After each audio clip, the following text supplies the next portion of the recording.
విధులకి ఇబ్బంది కలగకుండా ఎలా చేయాలనేది రాత్రి పగలు కూర్చొని చాలా తక్కువ టైంలో చేశాను. ఈ సినిమా చూసిన తర్వాత నాకు ఒకటేమనిపించిందంటే 48 రోజులు చేసావా హరీష్?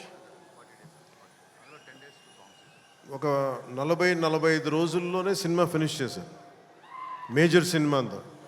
అది కూడా కరెక్ట్గా చెప్పాలంటే రోజుకి నేను పొద్దున ఒక 2-3 గంటలు, సాయంత్రం ఒక 3 గంటలు అలా పనిచేశాను, కొన్నిసార్లు 5-6 గంటలు.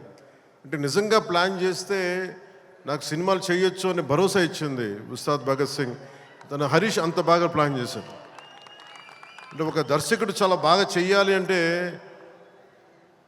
ఒక మూవీ, మైత్రి మూవీ మేకర్ సక్సెస్,